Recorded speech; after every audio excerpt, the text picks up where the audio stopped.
ഏഴാം കൂലി ആയതുകൊണ്ടല്ലേ നിങ്ങൾ അവന്റെ ബലി നടക്കുമ്പോൾ ഫോണുമായിട്ട് ഓടുന്നത്, നിങ്ങൾ വൈകി വരുന്നത്? എന്റെ പ്രിയപ്പെട്ട സഹോദരങ്ങളെ, നിങ്ങൾ ശ്രദ്ധിക്കണം.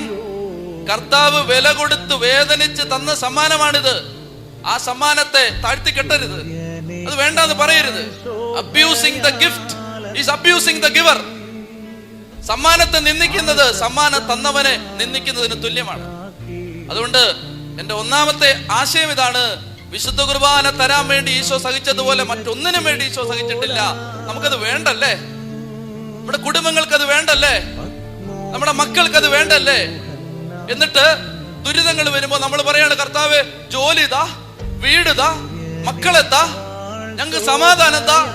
ഈശോ പറയും, മക്കളെ പ്രാണൻ പൊട്ടി ഞാൻ നിങ്ങൾക്ക് എന്റെ ശരീരവും രക്തവും തന്നിട്ട് നിങ്ങൾക്ക് വേണ്ട, നിങ്ങൾക്ക് ജോലി മതിയല്ലേ? 10ാമത്തെ 20ാമത്തെ അനുഗ്രഹം മതി നിങ്ങൾക്ക്.